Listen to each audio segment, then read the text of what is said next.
Tantor Audio, a division of Recorded Books, presents A Trip with Trouble by Diane Kelly, narrated by Holly Adams. Chapter 1. Misty Murphy.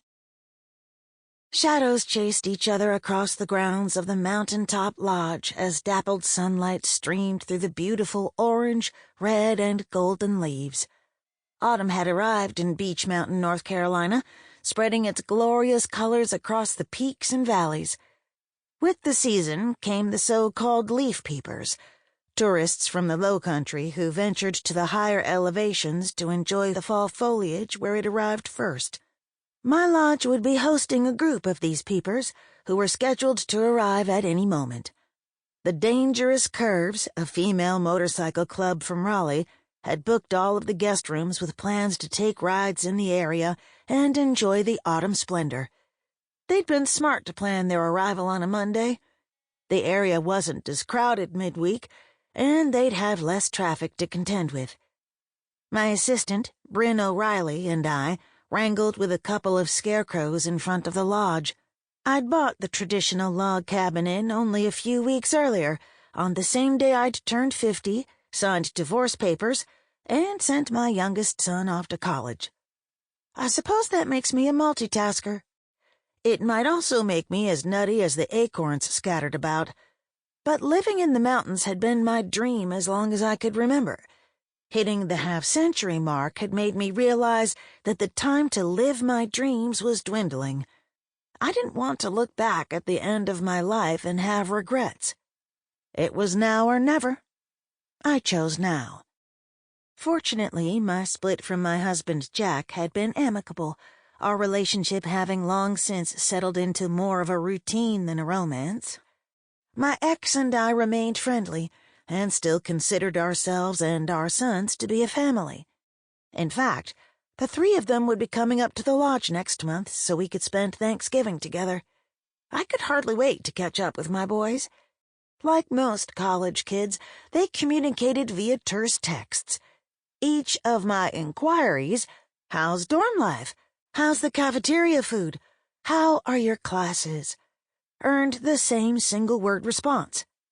Fine. Though I'd love to know more, I took their short replies as a sign they were busy studying and having fun. I'd press them for details when I saw them in person, and as much curiosity as I had about their lives, I was quite busy with my own, especially since the scarecrow I was currently wrestling refused to sit up straight. I looked up from my labors to see Patty Williamson, owner of the Greasy Griddle Diner across the parking lot, walking toward us. Patty was a pretty black woman with lively curls held back from her face by a pumpkin print headband. She wore a ruffled apron over her clothing and held a steaming mug in each hand. With it being a Monday afternoon, her diner wasn't busy. Our little tourist town came to life on weekends, when vacationers ascended the 2-lane road up the mountain, driving bumper to bumper, seeking a temporary escape in our wonderful corner of the world. As Patty stopped before us, she offered a smile as warm as the sweet drink in the mugs she held out. I bought an apple press and drove down to the orchard at Altipass to get 3 bushels of apples yesterday. I'm trying out cider recipes. Thought y'all might enjoy a hot cup. You thought right. Thanks. Poppy's coffee shop had the town's coffee market covered, but cider would make a unique addition to the diner's drink menu. I took a mug and returned Patty's smile. As Brynn echoed my sentiment, the late afternoon sun reflected off her long, wavy hair. Her tresses bore an autumn-like auburn hue, much like the golden orange of the steaming apple cider. Brynn was willowy, with a penchant for colorful bohemian dresses, giving her the look of an Irish fairy. My hair, on the other hand, was more similar to the ground coffee I poured into the urn each morning. I wore what had essentially become my lodgekeeper uniform, a pair of jeans, a red and black buffalo plaid shirt, and hiking boots. Being up here in the mountains, I could get away with the casual outdoorsy look. Though we 3 women each had our own personal style, We also had a lot in common. We were all hard-working, savvy businesswomen. Patty had run her diner successfully for years, not an easy feat in a town where weather could be fickle and significantly impact tourist traffic. I, of course, owned the lodge, which had been in the red when I'd bought it. It was yet to be seen whether I could turn things around, but business had been going well, and I remained optimistic. Until recently, Brynn had operated her own residential cleaning business, preparing rental properties for vacationers. Desiring less paperwork and more stability, she'd applied for the job as my assistant manager at the lodge. I felt fortunate to have her. She'd proven to be a reliable, if somewhat eccentric, employee. Brynn took a sip of the drink and moaned in bliss. Delicious. Patty continued to talk cider.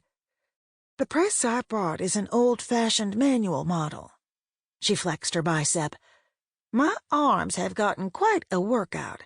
They haven't looked this good since my 30s.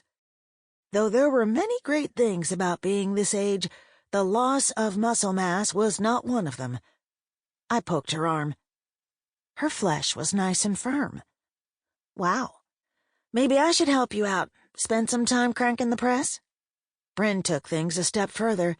You two could arm wrestle at the diner. I'll take bets. Great idea, Patty said, playing along. You in, Misty? Absolutely not. Last time I arm wrestled was with my youngest son, and I ended up with bruised knuckles. You'd think a kid would go easy on their mother. After downing a generous chug of the warm drink, I set my mug down on the rolling cart that held a push broom, rake, and long-handled tree pruners. Turning back to the task at hand, I tried to seat the smiling scarecrow on the hay bale. Despite my best efforts, he flopped forward like an inflatable air dancer. Brynn snorted. That scarecrow could use some Viagra. Patty had a more realistic solution. A wooden stake ought to keep him upright. I'll see what we've got in the shed. Pulling my key ring from my pocket, I strode across the grounds to the storage shed and unlocked it. My fluffy white cat watched me from the window of our room where she lay on the sill, absorbing the sunshine. I'd named the cat Baroness Blizzard, but my sons had dubbed her Yeti, and the nickname stuck. Apparently, she found my activities boring. Her mouth opened in a wide yawn, revealing her sharp fangs and pink tongue. She settled her head on her paws and closed her eyes. As the shed door swung open, a musty, earthy scent emanated, the smell of seasons past.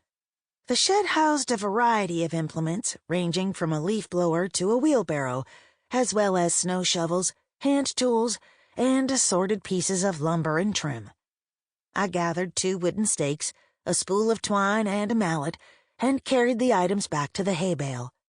After hammering the stakes into the back of the bale, Brynn and I affixed the scarecrows to them with the twine and stepped back to assess our handiwork. The scarecrows sat firmly upright now. Patty declared the decorations festive. Brynn and I finished our cider. Rather than taking the mugs back to her diner, Patty rinsed them at the outdoor faucet and positioned the mugs in the scarecrow's hands so that it appeared they were enjoying drinks from the greasy griddle. Cute. Turning to me, she cocked her head. Got a head count for the morning? When I'd bought the lodge, Patty had graciously agreed to cater a daily breakfast on site. It was a convenient perk for my guests, and it kept the diner's tables open for other hungry patrons, allowing her staff to serve everyone more expeditiously. She charged me a reasonable price, too, allowing me to offer the amenity without busting my budget. We'll have 22 guests tonight, I said, plus Rocky and me. Brynn lifted her chin to indicate the parking lot. Speak of the devil. A blue King Cab pickup eased from the asphalt onto the lawn. A shiny metal toolbox was mounted in the truck's bed behind the rear window. A stack of firewood secured with netting filled the remainder of the bed. The flatbed trailer was piled high with firewood, too. The driver's door sported a sign that read, High Country Handyman Service. Behind the wheel sat the devil to which Brynn had referred, and what a handsome devil he was. Rocky's sandy brown hair bore hints of gray, like a cougar's, and his closely trimmed beard accentuated the chiseled angles of his jawline. He sported a cotton shirt that stretched across his broad shoulders. The charming and capable Mr. Fix-It had come to my rescue when the back of the lodge had collapsed due to soil erosion. The two of us shared a simmering attraction, but, with my divorce being so recent, I was in no hurry to rush into another relationship. Besides, Rocky and I were both mature adults with grown children. There was no tick-tock of a biological clock spurring us to action. We could take our time. Standing in the back seat and hanging his head out of the open window was Molasses, Rocky's enormous Bernese mountain dog. The sweet beast weighed in at over 100 pounds and bore a coat of beautiful black fur with the breed's distinctive white stripe down the nose, the light swath trimmed in rusty brown. Rocky acknowledged us ladies with a lift of his chin and an afternoon before sliding out of his truck and letting Molasses out of the back seat. While I retrieved the wheelbarrow from the shed for Rocky, Molasses moseyed over to Brynn and Patty, flopped onto his back, and received the belly rubs he'd come for. Rocky donned a pair of worn canvas work gloves, loosened the netting from the firewood, and began to move the split logs from the bed of his truck into the wheelbarrow. I snagged a spare pair of gloves from the shed to help him. As we worked, the crisp, clean scent of aromatic pine awakened my senses. Some of this wood is balsam, isn't it? I knew the smell well, having hiked the balsam trail at the summit of Mount Mitchell many times. The mountain was the highest in the Appalachian Range and sat less than 2 hours' drive to the southwest, one of the primary points of interest along the Blue Ridge Parkway. Balsam, Rocky confirmed with an affirmative dip of his head. Some spruce pine, too. Makes a great smelling fire. When I'd bought the lodge, he'd built a beautiful deck behind it. The guests enjoyed the lodge's outdoor space, so he'd later expanded it, adding steps that led down from the deck to a stone terrace surrounding a fire pit. The stone was a beautiful addition, held the soil underneath in place, and blended well with the natural scenery. What's more, stone was easy to sweep and wouldn't catch fire if a stray ember landed on it. No doubt the lady bikers would enjoy sitting outside around a fire during their evenings here, after their invigorating daily rides. Patty gave Molasses a final scratch, stood, and was about to return to the diner when a low rumble met our ears, echoing off the nearby peaks as if the mountains themselves were growling. The ground beneath our feet vibrated too. It felt like the earth was coming alive. Patty's brown eyes went wide. Is this another earthquake? In August of 2020, a 5.1 magnitude quake had hit the area, centered in the town of Sparta, 70 miles to the northeast. The quake was the largest to hit the state in over a century and had damaged hundreds of buildings near the epicenter, rattling windows and nerves as far away as Charlotte. Since the quake, there'd been hundreds of minor aftershocks. Still, I knew the noise and vibration didn't come from Mother Earth. It came from my arriving guests. Chapter 2. Yeti. Instinct pricked Yeti's ears, yanking her out of her lovely stupor. Blinking, she lifted her head from her paws. A rumbling noise came from outside, and the windowsill began to vibrate under her, as if the earth was purring. She cocked her head to listen more intently. The sound escalated into a full-out roar, and her heart raced in response. She had no idea what was making the racket, but whatever it was seemed to be heading right for the lodge. I've got to hide. Yeti leaped from the sill, scrambling to gain purchase on the wood floor of the hotel room she shared with Misty. After a few seconds of slipping and sliding, She managed to skitter under the bed. She cowered in the darkest reaches as the roar overtook the lodge, shaking the window panes. Yeti's body shook too. What's out there? Chapter 3. Misty. Rocky, Patty, Brynn, and I turned in unison to look at the 2-lane road that brought people up the mountain. We could see nothing yet but a trio of terrified deer dashing across the pavement and disappearing into the woods. The roar intensified, echoing off the nearby ridges before reaching a teeth-rattling crescendo. On hearing the noise, Patty's patrons in the greasy griddle turned their heads and craned their necks to look out through the front glass. Around the bend came the first of the motorcycles, leading the train like a mighty steam engine. The rider slowed to turn into the parking lot of the lodge. The 4 of us on the lawn raised our hands in greeting, and the lead biker returned the gesture. The red Honda sported a low seat, perfect for the petite female rider. The word shadow stretched down the side of its gas tank, along with simulated flames. The rider's red helmet matched the bike, the tinted faceplate obscuring her features. Affixed to the top of her helmet was a small gold crown. She wore black studded boots with jeans, a fringed black leather jacket, and fingerless black gloves. Classic biker chick gear. I wondered what I'd looked like dressed in her outfit. Ridiculous, probably. I didn't have the props to pull it off. But it could be fun to pretend. As she pulled her motorcycle into a spot in front of the lodge, the parade of bikes and bikers continued. A golden-yellow bike emblazoned with Ducati Monster, a lime-green Ninja, its tall, long-legged rider sporting a green and white jumpsuit along with a lime-green helmet.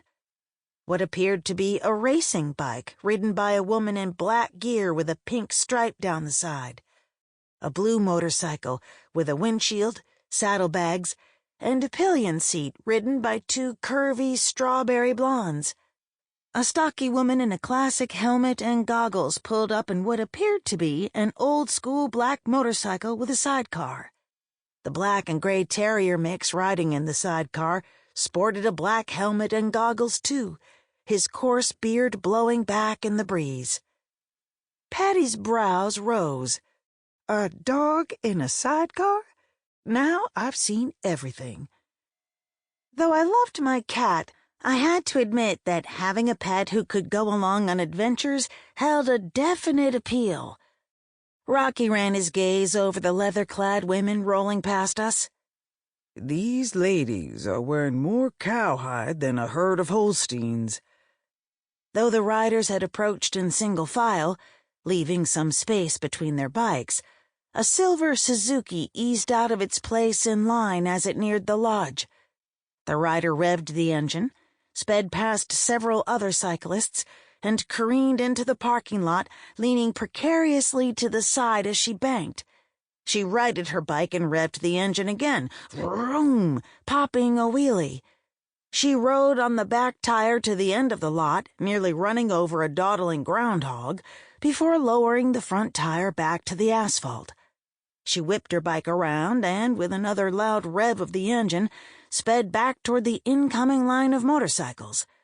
She turned sharply in front of the Ninja, cutting off the procession and forcing the Ninja's rider to brake hard to avoid colliding with the reckless rider. The others behind the Ninja veered to the right or left, the orderly line of riders now randomly kinked. Fortunately, none of the motorcycles crashed into each other, a minor miracle. Taking up the rear was a white GMC Yukon. The enormous SUV pulled a black trailer emblazoned with the Harley-Davidson logo. The SUV pulled into the lot, circled past the diner, and pulled sideways across the parking spots in front of the lodge's east wing, stopping a few feet short of Brynn's old Prius. The door opened, and a lithe, long-limbed older woman slid down from the driver's seat, appearing elegant in her knee-high black lace-up boots, black jeans, and fitted light gray sweater. Her shoulder-length silver hair shimmered in the sunlight, as sleek and shiny as the chrome on the motorcycles. But while the glint off the chrome was bright, the glint in her eyes was furious. "Erica!" she snapped, storming toward the young woman on the silver Suzuki. "Don't you ever pull a stupid stunt like that again. You could have hurt somebody." Erica removed her helmet, shook out her bushy, purple-hued hair, and rolled her eyes. "Chill, Jerry. Everyone's fine. No need to get your granny panties in a bunch." The short-haired Latina who'd ridden the lead bike hustled over. Though not as old as the woman from the SUV, she was at least my age, in her 50s or maybe early 60s. She pointed a finger in Erica's face. "Nobody talks to Jerry like that." Rocky, Brynn, Patty, and I exchanged looks. We'd expected a group of female bikers to be a spirited bunch, but we hadn't expected them to bring strife along with them. By this time, Jerry had reached Erica. She took the younger woman by the shoulders. Though her grasp was gentle, her voice was firm. "Come on, Erica. We've talked about this. We've got to stay single file for safety." Though I knew little about motorcycles, riding single file made sense. In my driver's education class, decades ago, the instructor had told us to leave open space around our cars so that we'd have a way out in case we needed to swerve. If two motorcycles rode side by side, they'd have fewer options should they need to evade an obstacle or oncoming vehicle. Erica's shoulders remained rigid, and she turned her head away. The older woman released Erica's shoulders and sighed. "I have half a mind to make you sit out tomorrow's ride." Erica's fists clenched and her head spun as she wheeled on Jerry. My heart skipped a beat in fear she'd strike the group's matriarch. "I'd like to see you try, boomer," she bellowed. "I came up here to have fun. You can't keep me off a public road, geriatric." Rena raised her finger again. "Apologize. Now." Murmuring in agreement, several of the other bikers closed in, their expressions tight as they stared their reckless member down. Patty corked her lip as she cut me a look that said, "She's too old to be acting like a spoiled brat." I gave my friend a discreet nod in agreement. Erica glanced around, realizing she was surrounded and outnumbered. "Jeez, all right. I'm sorry. Are all of you happy now?" Her sarcasm nullified her apology, but the group backed off anyway, as if realizing this was as good as it would get. Jerry's chest rose as she heaved a heavy sigh. "That was your last warning, Erica," she said with resignation. "And just so you know, calling me old isn't the insult you think it is. You'll end up with a few wrinkles, too, one day, if you don't get yourself killed first." Jerry turned to Patty, my staff, and me, and offered a contrite cringe. "Sorry about this first impression, folks. I promise we'll all be on our best behavior while we're at the lodge." "Darn," Brynn said. "Misty and I were hoping you biker chicks would liven things up." The ladies laughed, all but Erica anyway, and I gave Brynn a grateful smile for breaking the tension. Rocky gestured to the bike with the sidecar. "What kind of bike you got here?" The dog-toting black woman who'd been riding in it pulled off her helmet, tucked it under her arm, and slid her goggles up over her lively curls. "It's a Ural gear-up," she said. "They're Russian-built." She went on to tell us that the bikes were originally built for use on the battlefield in World War II. They're one of the best bikes for off-roading. She reached down and unclipped the harness holding her dog safely in place. The terrier turned his head up, and the woman took off the dog's helmet and goggles before motioning for him to get out of the sidecar. The cute little beast put his paws over the edge and slid down to the sidewalk. I bent down and looked the dog in the face while rubbing his ears. "Did you have a nice ride?"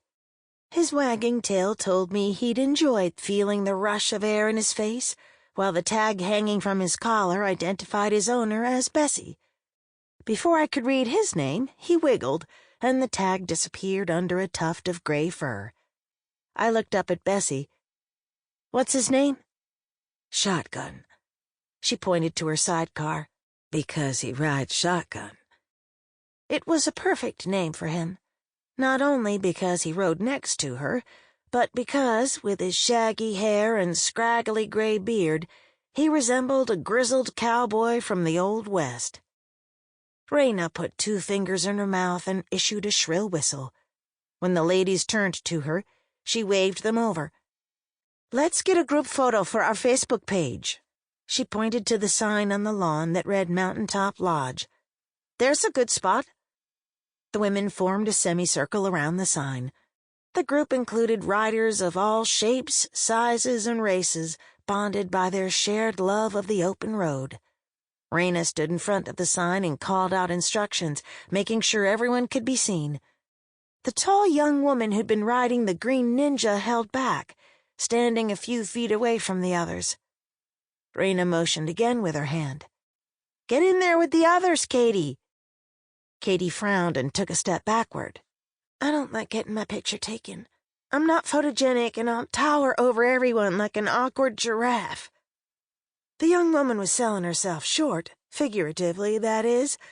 She stood nearly 6 feet tall, and while she didn't quite have the ultra-thin physique of a supermodel, nonetheless appeared quite fit. She was attractive, too, with large blue eyes trimmed in thick, dark lashes and lush black hair that hung down to her ribcage. Raina issued a pshaw. "If you're so awkward, why'd you get hit on by every man in that biker bar in Fontana Lake? Get over here. Everyone should be in the picture." Katie didn't move. "It won't be everyone. Lexi hasn't arrived yet." Undeterred, Raina said, "We'll get one with her later. I'm not taking no for an answer." Erica made a show of cracking her knuckles. "You heard our queen. Get your butt behind this sign right now, or I'll drag you over here." Katie exhaled sharply, but headed toward the group. Raina held out her phone and called to me. "Would you mind taking the picture?" "Not at all." I stepped over and took the phone from Raina. Katie circled around the back of the women and hunkered down between 2 of them until only her face and a sliver of her green collar showed. Crouching like that, she appeared to be only average-sized. Raina stood at one end of the group, while Jerry stood at the other, the 2 of them forming bookends of sorts. I carefully centered the image, making sure to get the lodge and the distant ridge in the background. I counted down so they could put on their best smiles. 3, 2, 1. As I tapped the button to snap the photo, Katie turned her head slightly, looking off into the distance to my left. "Let's try one more." I counted down again, and again Katie turned her head. Wow, she really is camera shy. As the group disbanded, Raina collected her phone from me. The women strode over to their bikes and secured them in various ways. Some used a chain and padlock. Others attached some type of metal device to the wheel. Curious, I gestured to one of the devices. "What is that?" "Wheel lock," said Bessie. "It prevents the tire from spinning so the bike can't be rolled away. Motorcycle theft is pretty common. Bikes are easier to steal than cars. 2 people can lift one up and carry it off. Some thieves just roll them away." A white woman with copper-colored curls scowled. "My bike was boosted 6 weeks ago. I got my insurance check, but it wasn't much. I replaced it with a new model, but now I've got a monthly payment I didn't plan for." She patted the seat of her new Triumph Tiger. "I've put every security device there is on this baby. Wheel lock, alarm, tracker, chains. I always make sure the steering is locked now, too." A black woman with a bandana over her hair said, "I took my husband's BMW out on one of our rides 2 weekends back. The next day, it was gone. It was probably just coincidence. Sample complete. Ready to continue?